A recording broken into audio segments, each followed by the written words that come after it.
Hello everyone and welcome to the KMT Traders channel. So we're looking at gold here. Pretty much this whole start of this week, it's just been very interesting with gold. Huge downfall. Now the questions are arising: is this going to break? Is this going to continue to fall down?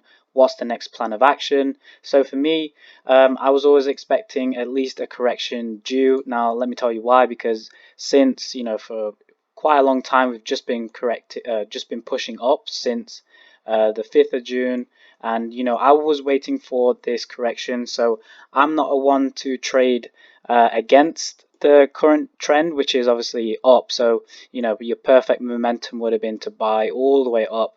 Now it's obviously obvious that we can start to see some sell pressure here. So now my bias still remains towards the upside, but for intraday levels you could start to think about selling, of course. So what I'm doing for now and what my predictions are. So I'm looking at this as a three-step correction. So we could get a push to the downside, and now I'm expecting price to kind of react to potentially test this support level here, which is the uptrend. Now we could also formulate some new levels in between here.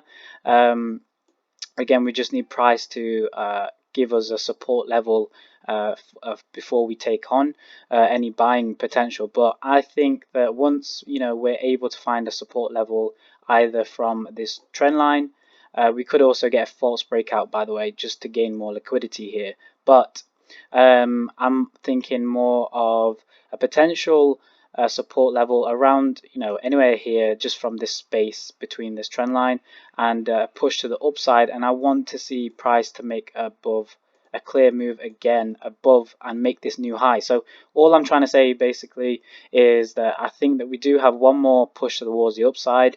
Now, does this mean you should start to buy now? No, we need to wait for perfect signs for this idea to come into fruition. But I still think we do have one more push towards the upside before the main long-term trend is towards the downside. So again, I am looking for sells for the long run, but not just yet. I think we still have one more push towards the upside, and this is just a standard correction that's due, because we've just been pushing up, and this is a perfect time for people to take their profits. So let's see exactly what happens over the next few days. So I will be looking for potential momentum moves to the downside, but ultimately I want to be seeing price make its high above this level that we've made on the 6th of August. Okay, so that's all I've got to say for gold. If you're new to this channel or you're a new trader, feel free to join our trading group. That link is in the description below. We'll simply cover a lot of different topics of fundamental analysis and technicals as well. We do also have a premium trading group which you can also check out. Feel free to message me for that, which is at KMTRADERS on Instagram and also on Telegram. You can inquire about joining if you'd like to. And obviously, if you haven't done so already, make sure you're subscribed to the YouTube channel for all of our future analysis video updates. So thank you very much for listening to this video, guys, and we'll see you all in the next one.